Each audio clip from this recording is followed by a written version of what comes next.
একজন ছিলেন লন্ডনে আর একজন ছিলেন শিলংয়ে। বেগম জিয়া সেই সময় আপোষ করলেন, আওয়ামী লীগের হাতে ক্ষমতা দিলেন এই দুই সন্তানকে বাঁচানোর জন্য। মাননীয় প্রধানমন্ত্রী, আপনি ভুলে গেছেন আপনার জীবনের জন্য আজকে যত জুডিশিয়াল কিলিং, গুম খুম সবকিছু এদেশের মানুষ সহ্য করছে।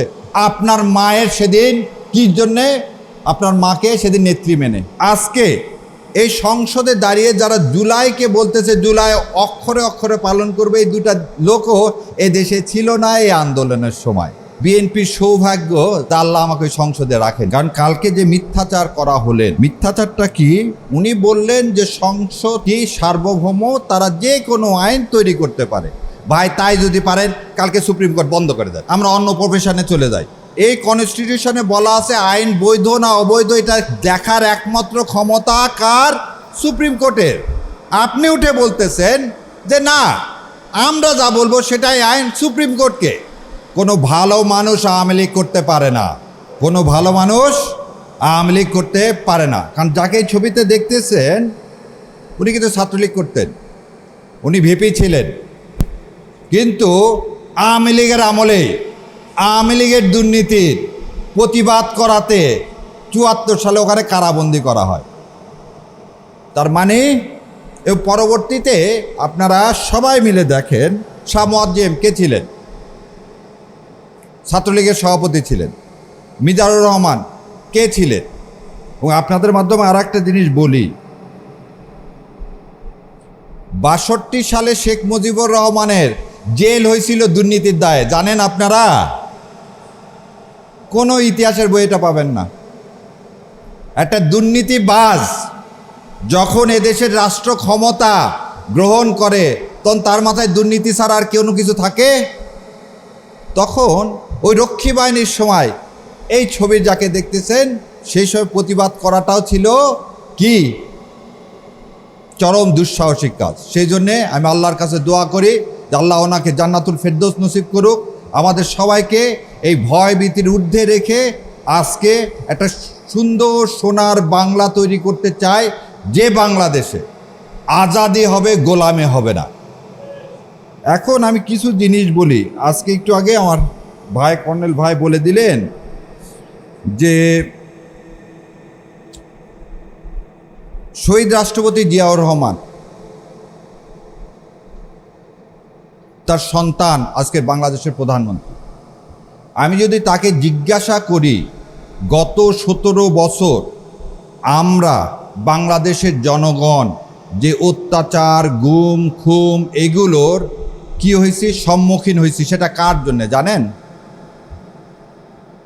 যখন তারেক জিয়ার বিরুদ্ধে মামলা হলো, ওনাকে জেলে নিয়ে যাওয়া হলো এবং ওনার উপর অমানবিক, আমি আবার বলে দিচ্ছি, অমানবিক নির্যাতন করা হলো, যে নির্যাতন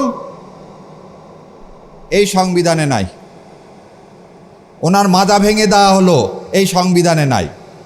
কোকোকে নিয়ে যাওয়া হলো, অত্যাচার করা হলো, এই সংবিধানে নাই। ওনার মা, আমাদের আপসীর নেত্রী, উনি একজন মা। তো আপনারা এখনও খেয়াল করে দেখবেন হুইল চেয়ারে বসে আছে এয়ারপোর্টে কিন্তু তারেক জিয়া, এবং দাঁতের উপর দাঁত কামড় দিয়ে এইভাবে আছে ব্যথার চোটে।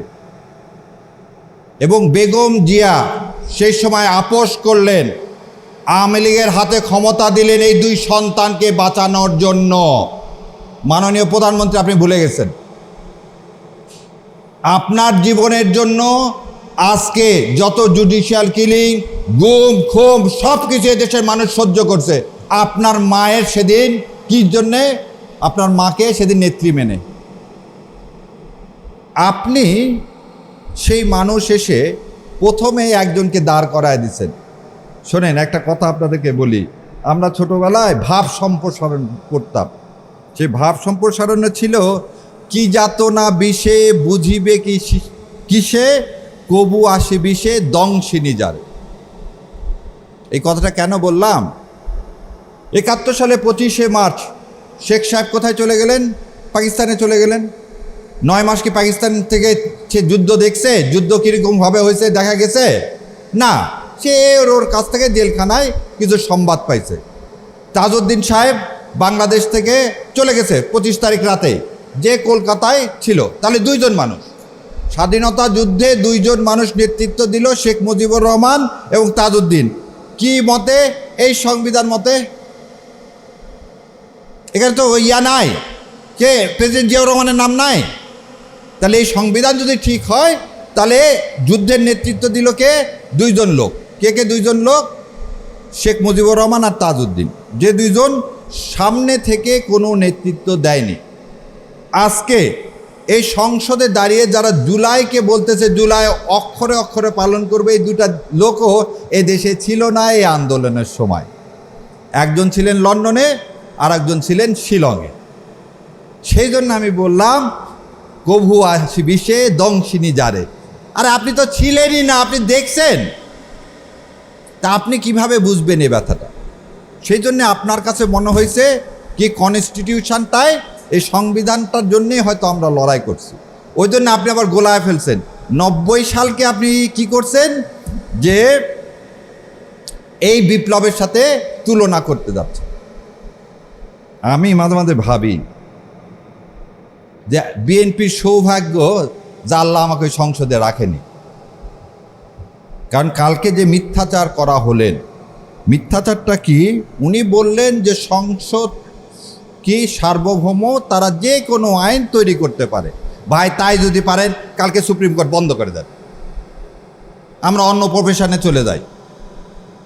এই কনস্টিটিউশনে বলা আছে আইন বৈধ না অবৈধ এটা দেখার একমাত্র ক্ষমতা কার? সুপ্রিম কোর্টের। আপনি উঠে বলতেছেন যে না, আমরা যা বলবো সেটাই আইন, সুপ্রিম কোর্টকে। অতএব পঞ্চদশ সংশোধনের কথা বলে বেগম খালেদা জিয়া, আল্লাহ ওনাকে বেহেশত নসিব করুক, এই সংবিধান ফেলে দেওয়ার কথা যে বললেন, ওনাদের কথা ছিল পঞ্চদশ সংশোধনীতে যেসব করা হয়েছে সেই কারণে সংবিধান ফেলে দিতে বলা হয়েছে। এখন সেই সংবিধান আমরাই কি করব? আমরাই অ্যামেন্ডমেন্ট করব। আমরা সংস্কার করব না, আমরা কি করব? অ্যামেন্ডমেন্ট করব। অ্যামেন্ডমেন্ট পরিবর্তন আর সংস্কারের মধ্যে একটু পার্থক্য আছে। আবার ওনারা আবার এই পরিবর্তনটা করতে চায় কি, একটা শরীর রাখবে, মাথা রাখবে না। মাথাহীন দেহের কোনো মূল্য আছে? মূল্য নাই। এই যে একটু আগে ভাই আসছিলেন আপনাদের সামনে দাঁড়ায়, ওনারা কেন গুম কমিশন কে কেন এই অধ্যাদেশকে বাদ দিতে চাচ্ছেন? তাহলে ওনাদের নিশ্চয়ই কোনো উদ্দেশ্য আছে, যে দাদারা ওনাদেরকে ক্ষমতায় বসাইছেন, তারা হয়তো বলছেন তোমরা করো কি, গুম আরও গুম করতে হবে তো সামনে। ওই জন্যে মাননীয় স্বরাষ্ট্রমন্ত্রী বলছেন মবের নামে রাস্তায় নামতে দিব না। তাহলে একটার সাথে আর একটার সম্পর্ক দেখেন। এবার আমি আপনাদেরকে আর একটা দিকে নিয়ে যাই, সেটা হচ্ছে রাষ্ট্রের আমরা জনগণ এই সংবিধান অনুযায়ী মালিক। তাহলে আমি মালিক, তা আমি মালিক হয়ে আমি হাঁ ভোটে ভোট দিছি এবং 70% লোক হাঁ ভোটে ভোট দিছি। তাহলে আমি জনগণ, রাষ্ট্রের মালিক। আমি এখন মালিক হয়ে, তুমি সরকার তোমাকে আদেশ দিচ্ছি তুমি জুলাই সনদ যা যা আছে তাই পালন করো, তা মালিকের কথা কি তুমি কি করতে পারো? অগ্রাহ্য করতে পারো? গভর্নমেন্ট, সরকার কি? সরকার জনগণের চাকর, একদম সহজ সরল কথা। চাকর যদি কি করে, মালিকের কথা না শোনে, সে চাকরে আপনি রাখবেন? রাখবেন না? রাখবেন না? রাখবেন না।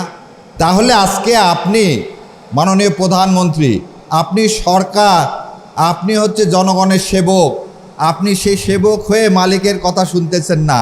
মালিক কিন্তু আপনাকে ফেলে দিবে। মালিক কিন্তু আপনাকে ফেলে দিবে। কেন ফেলে দিবে? চলেন, আপনি আমাদেরকে বলছেন যা কিছু হয়েছে এখন পর্যন্ত সব সংবিধানের আলোকে, সব সংবিধানের আলোকে। ঠিক আছে, শেখ হাসিনা একটা ক্লিপ বের হয়েছে গত পরশুদিন, ওই যে ভাই বললেন ভাইকে গুম করা হয়েছে, আয়না ঘরে রাখা হয়েছে। আমি চাইছিলাম ভাই আয়না ঘরের বর্ণনা দেখ। আমি জানি না ভাইয়ের আয়না ঘরে সোফা সেট ছিল কি না, লন ছিল কি না, ভাইকে কি 3 বেলা, হাসিন ভাই আপনাকে কি 3 বেলা চাটা দিত? টিভি দেখার সুযোগ ছিল? তাহলে যদি সুযোগ থেকে থাকে তাহলে আমি বলবো যে হ্যাঁ সালাউদ্দিন সাহেবও গুম হয়েছে। আর যদি এটা না হয়ে থাকে তাহলে হাসিনা যে কথা বলছে সালাউদ্দিনকে আমি কখন গুম করলাম? সালাউদ্দিনকে দোতলা বাড়িতে রাখলাম, সালাউদ্দিনকে দোতলা বাড়িতে, এটা শাহরিয়ার কবির আমি বলতেছি না, শেখ হাসিনা বলতেছে। তাহলে সালাউদ্দিন সাহেব কিভাবে গুম হলেন? যেভাবে কালকে মিথ্যাচার করে কিছু ছেলেপেলেকে আপনারা ছবি লাগায় জুলাই যোদ্ধা বানায় কি করছিলেন, সংসদের ওই ভিআইপি গ্যালারিতে বসাইছেন। কি তাজ্জব কথা! মানে কনস্পিরেসি একটা শেষ থাকতে হয়। ভিআইপিতে আমাদের মতো লোকেরা যায় বসবে, আপনি এক গাদা ছেলে পেলে নিয়ে গেলেন, নিয়ে যে পুলিশ দিয়ে, এবং আবার বলে দিচ্ছি আমার চোখের সামনের ঘটনা, পুলিশ দিয়ে তাদেরকে ঢুকালেন, ঢুকে আবার বললে দিলেন এই তুমি এই রোতে থাকো, এই রোতে থাকো। এই যখন ওই চিফ হুইপ কথা বলতেছে, পুলিশ ভিতরে দাঁড়াও দাঁড়াও দাঁড়াও, সবাই সামনে যাও। এই নাটক বন্ধ করেন, এই নাটক বন্ধ করেন। কালকে আমি নিজে ওই মেঘনাতে ছিলাম, একদম পিছনে, কারণ আপনি আপনার তো ক্যাডার বাহিনীর সামনে বসায় রাখছেন, আমাদের মতো লোকের ইজ্জত দিবেন কেন?